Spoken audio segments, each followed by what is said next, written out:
Okay, so now let's talk about guarantee. What is a contract of guarantee? So, guarantee, ano yan?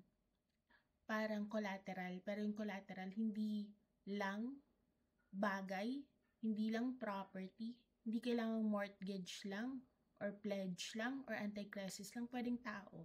Pwedeng personal.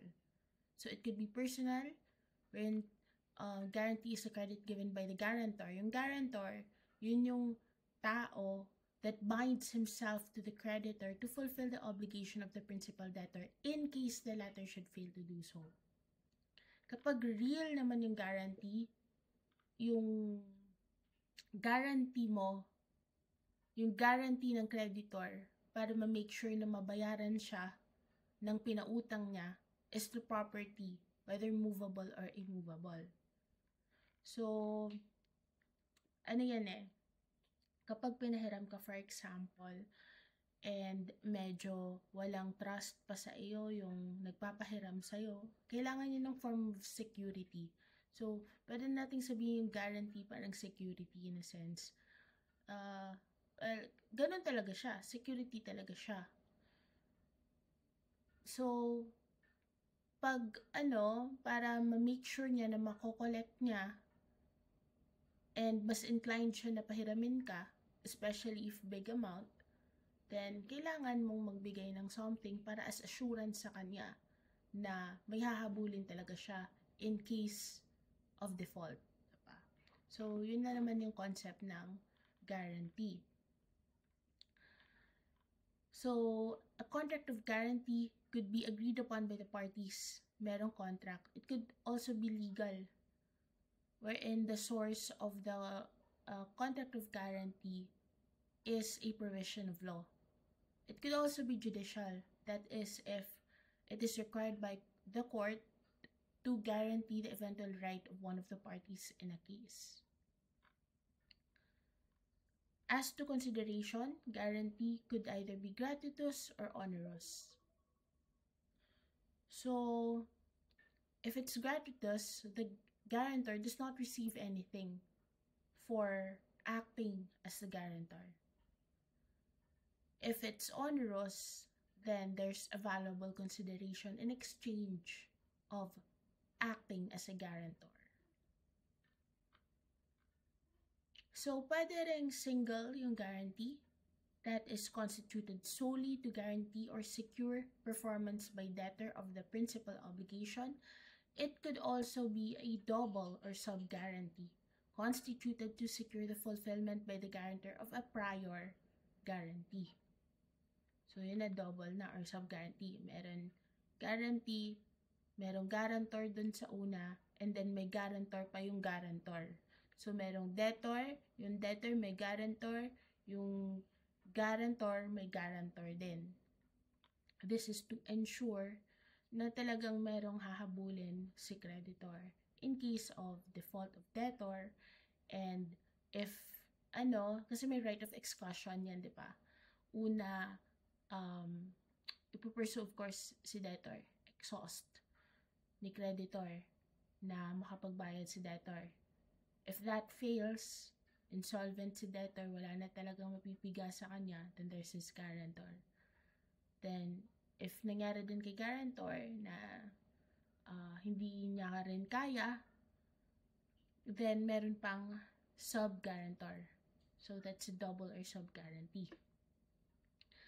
A definite guarantor is limited to the principal obligation or to a specific portion thereof.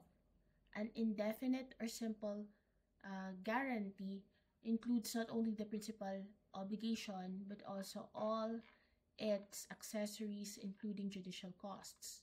It's a specific guarantee if it covers only a particular obligation, and it's continuing if it covers subsequent or additional obligations. So, what's the difference of a contract of guarantee sa contract of suretyship? Ano ba yung suretyship? Suretyship is where one person engages to be answerable to a third person for the debt, default, miscarriage of the principal or obligor. So, it's kind of the same,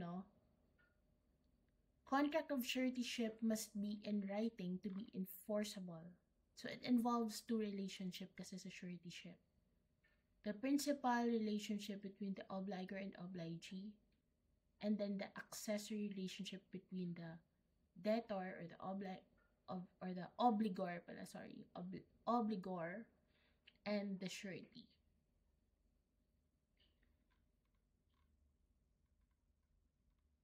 So, effect when a party binds himself solidarily.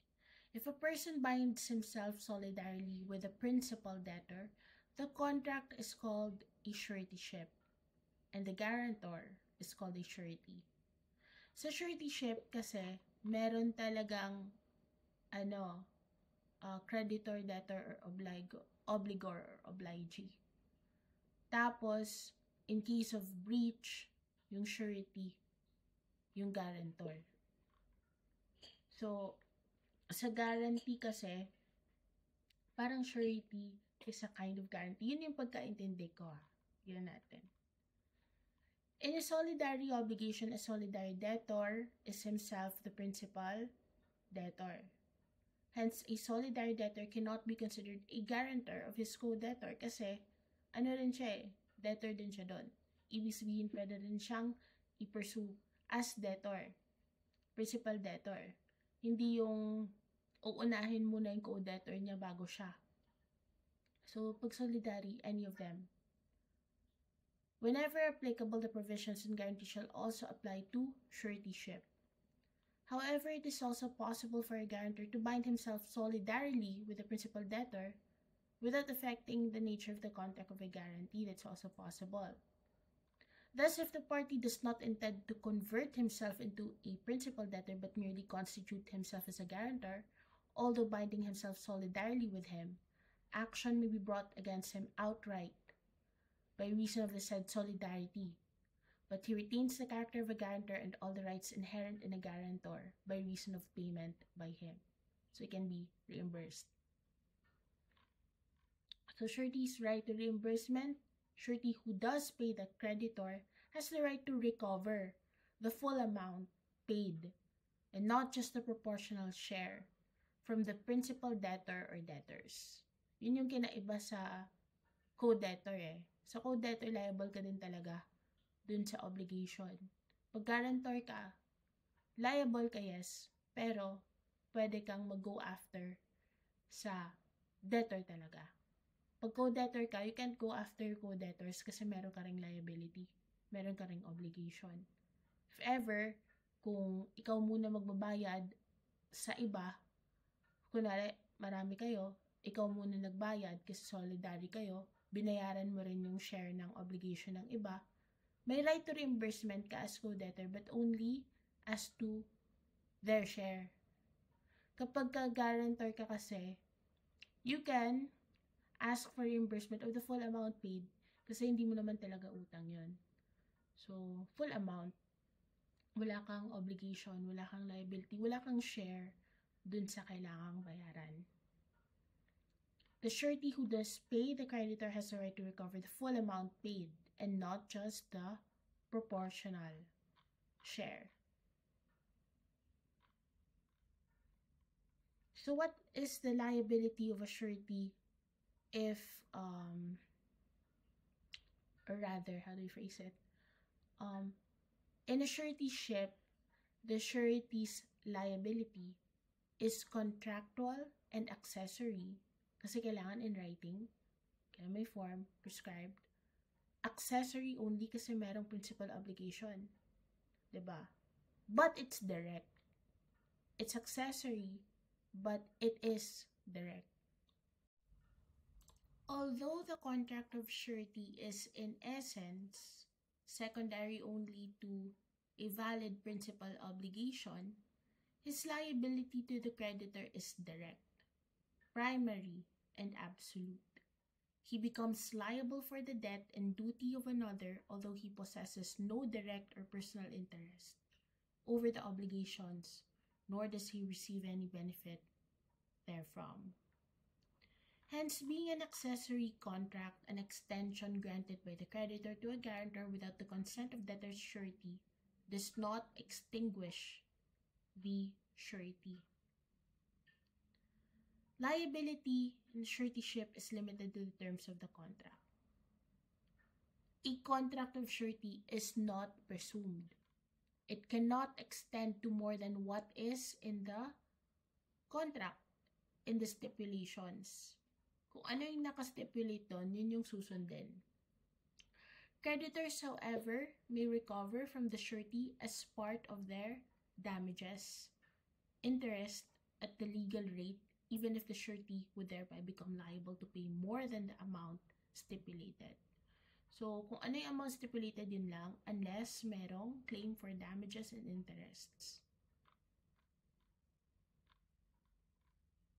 A surety is not released by change in the contract, which does not have the effect of making its obligation more onerous. Liability arises only if principal debtor is held liable. If the principal debtor and surety are held liable, their liability to pay the creditor would be solidary. But the nature of the surety's undertaking is such that it does not incur liability unless and until the principal debtor is held liable. So, sa guarantor, si debtor muna. Sa surety, solidarily liable sila. Pero yung right of claim against the surety shall not arise until yung right to demand the payment, for example, arises na dun sa debtor. The creditor may sue the principal debtor and any of the sureties separately or together. In suretyship, the oft-repeated rule is that the surety's liability is joint and solidary with that of the principal debtor. This undertaking makes a surety agreement an ancillary contract, as it presupposes the existence of a principal contract. Nevertheless, although the contract of a surety is in essence secondary only to a valid principal obligation, its liability to the creditor or promise of the principal is said to be direct, primary, and absolute. In other words, a surety is directly and equally bound with the principal. He becomes liable for the debt and duty of the principal obligor, even without possessing direct or personal interest in the obligations constituted by the latter. Thus, a surety is not entitled to a separate notice of default or to the benefit of excussion, unlike a guarantor. So that's one key difference. It may in fact be sued separately or together with a principal debtor. Undertaking is to the creditor and not the debtor. Unless otherwise expressly provided, the surety makes no covenant or agreement with the principal that it will fulfill the obligation guaranteed for the benefit of the principal. So, unless otherwise stipulated, yung undertaking ni surety is to the creditor, not to the debtor. Surety is not entitled to notice of the principal's default. Kasi parang yung notice dun sa debtor, ayun na din yung notice sa surety. The surety is bound to take notice of the principal's default and to perform the obligation in case of such breach. Prior demand by the creditor upon the principal is not required, especially if nakasulat sa contract na without need of demand. As soon as the principal is in default dun sa principal agreement, the surety is likewise in default. So, yung kinaiban ni surety sa co-debtor is si co-debtor may interest dun eh. Si surety wala. Para siyang guarantor. Pero yung difference nila, si guarantor may benefit of excussion. Si surety wala. Surety is not exonerated by neglect of creditor to sue principal. Kasi they can be pursued separately. There is nothing to prevent the creditor from proceeding against the principal at any time. Sureties do not ensure the solvency of the debtor, but rather the debt itself. They are contracted precisely to what? Mitigate the risks of non-performance on the part of the obligor. Para make sure na walang breach. Okay? A conditional obligation may also be secured. This is because it is valid and binding, just like a pure one. If the principal obligation is subject to a suspensive condition, the guarantor is liable only after the fulfillment of the condition. If it is subject to a resolutory condition, the happening of the condition extinguishes both the principal obligation and, of course, the guarantee.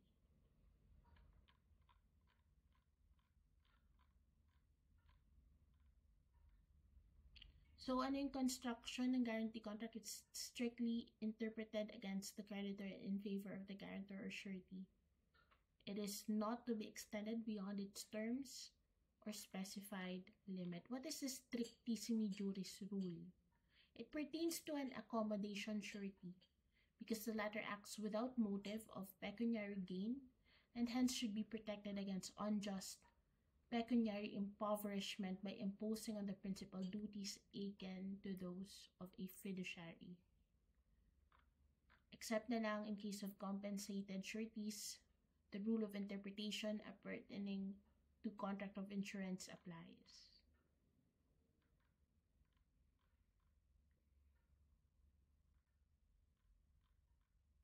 What else do we discuss?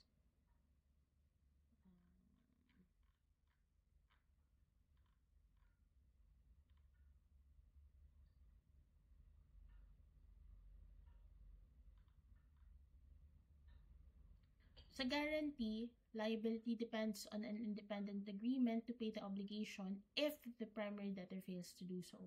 Sa suretyship, surety assumes liability as a regular party to undertaking. Para rin siyang co-debtor. Sa guarantee, the guarantor is secondarily liable sa surety, primarily liable, as if he is, again, a debtor. A guarantee binds himself to pay if the principal cannot pay, while a surety undertakes to pay if the principal does not pay. So, the guarantor is an insurer solvency of a debtor, while a surety is an insurer of the debt. Again, guarantor, pwede. Excusation, surety, walang excussion. Kasi primary siya, hindi siya secondary. Ano ang difference ng guarantee sa warranty? Ang warranty is an undertaking that the title, quality, or quantity of the subject matter of what the contract is, what it has been represented to be. Iba naman to sa guarantee wherein a person binds himself to another for the fulfillment of a promise or engagement of a third party. A guarantee or surety agreement is regarded as valid despite the absence of any direct consideration kasi pwedeng gratuitous received by the guarantor or surety, either from the principal debtor or from the creditor.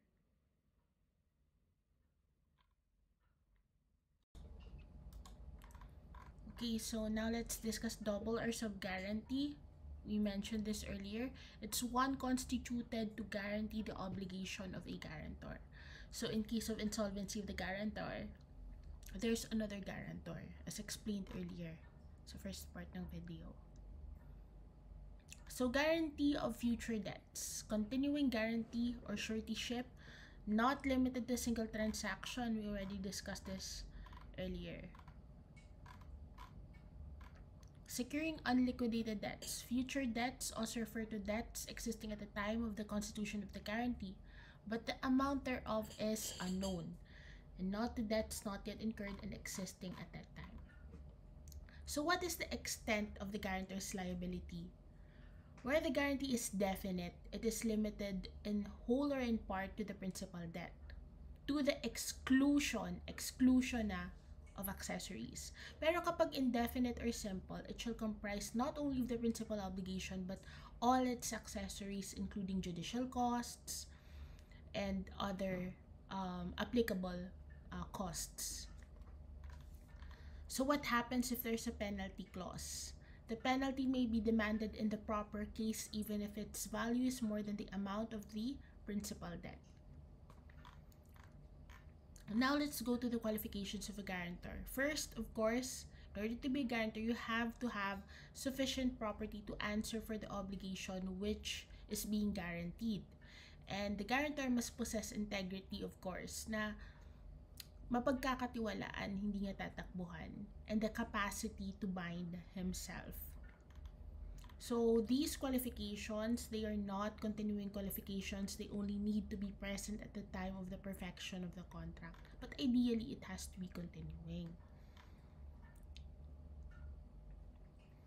When the guarantor is selected by the principal debtor because the latter answers for the solvency of the former, however, the guarantor must possess qualifications prescribed at the moment of the guarantee is given until the extinguishment of the debt. So it's continuing if what is being guaranteed is the solvency of the debtor.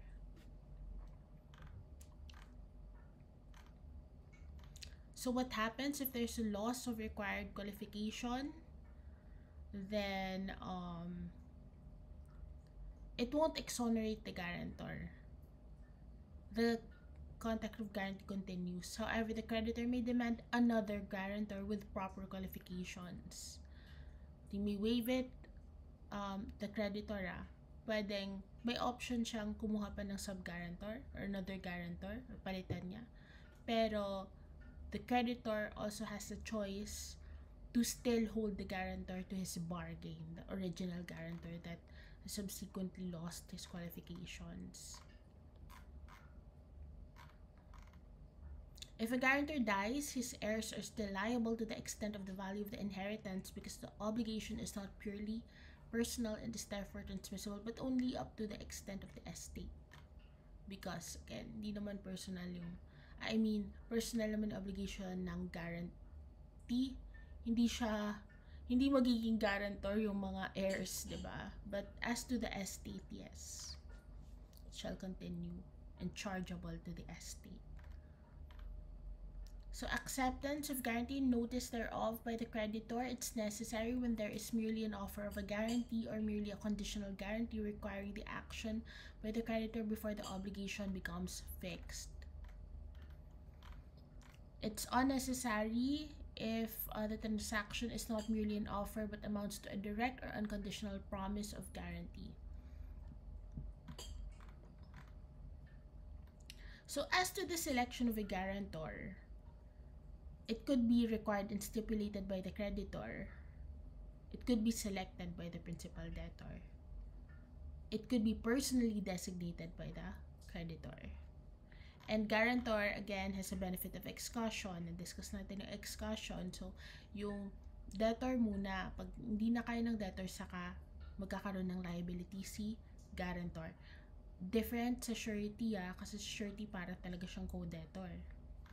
Benefit of division. Right to contribution of a guarantor who pays if there is a solidary liability. Right of indemnity or reimbursement. Right of guarantor to proceed against debtor before payment. Right to subrogation. Okay. What else do we discuss? Ano itong benefit of division? May several guarantors, only one debtor of the same debt. The obligation to answer for the same is divided among all. Except na lang when solidarity is expressly stipulated.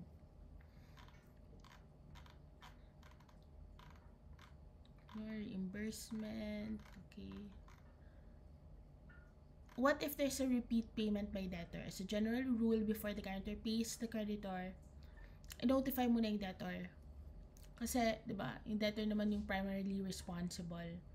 So, most likely, hindi na magda-double pay. Kasi, pagka yung bayaran ni debtor, hindi na magbabayad si guarantor. However, if this happens,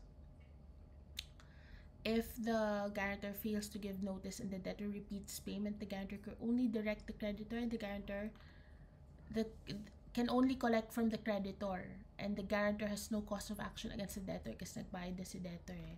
So, singilin na lang niya si creditor. And kailangan din ibalik ni creditor, otherwise it's unjust enrichment na dalawa.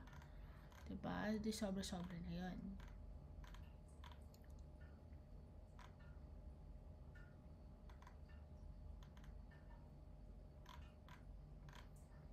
So, if the guarantor, as a general rule, bawal mag-ask ng reimbursement si guarantor kung hindi naman siya nagbayad, diba? E di bayaran nilang ni debtor direct dun sa creditor.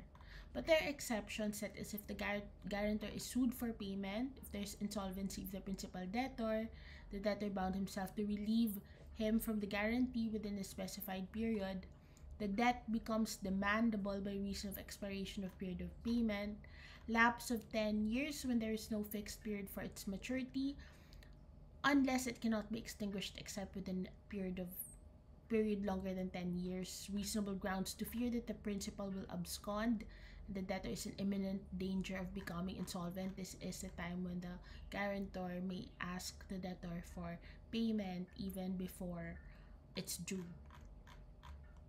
or before he is asked to pay. Para din security kay guarantor. In all these cases, the action of the guarantor is to obtain release from the guarantee and demand a security that shall protect him from any proceedings by the creditor and from danger of insolvency of the debtor. Kasi again, if insolvent si debtor, si guarantor yung sasalo. So these remedies are in the alternative. Pili lang siya.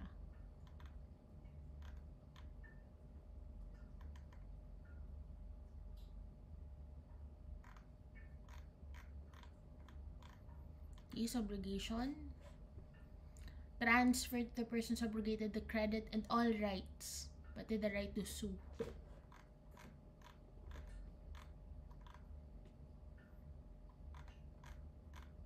What if there's compromise? A compromise between the creditor and the principal debtor benefits the guarantor as well, syempre. But it does not prejudice him.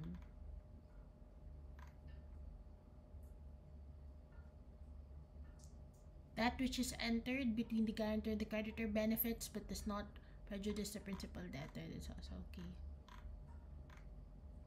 So when is a guarantee extinguished? Pag may release of the guarantor. If the creditor voluntarily accepts properties as payment of debt.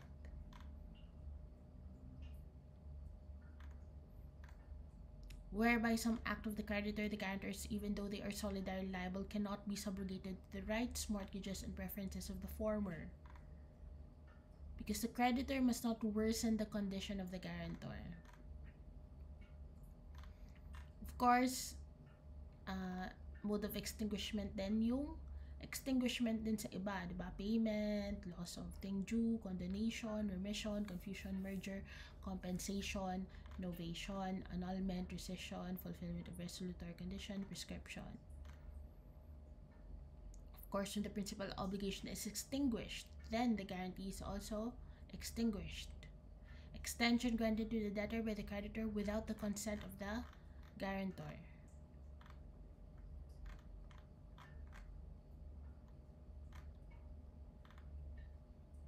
Guarantor is also released if creditor did not collect from third persons or obligation is payable in installments. Consent to extension not waived in advance by the guarantor. Extension granted by creditor on bond. Extension granted to first-year obligors cannot prejudice second-year parties. Material alterations which essentially vary the terms of contract without consent of the surety will release the surety from liability. Parang novation na din kasi. So the creditor is under no obligation to display any diligence in the enforcement of his rights as a creditor, because nothing can prevent the creditor from proceeding against the principal at any time.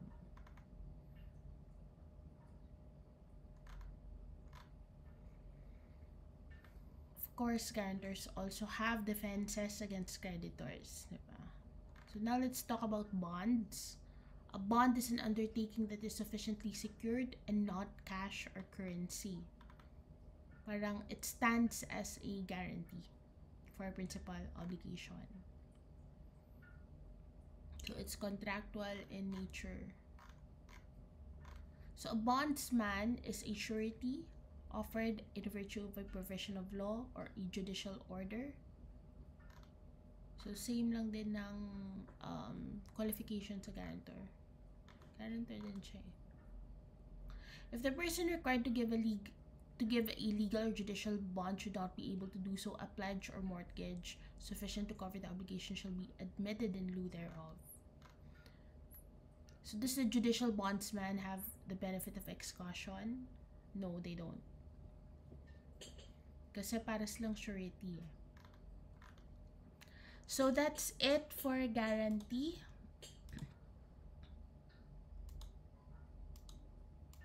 And sa next video, we will be discussing mortgages. And then the PPSA. Okay, thank you.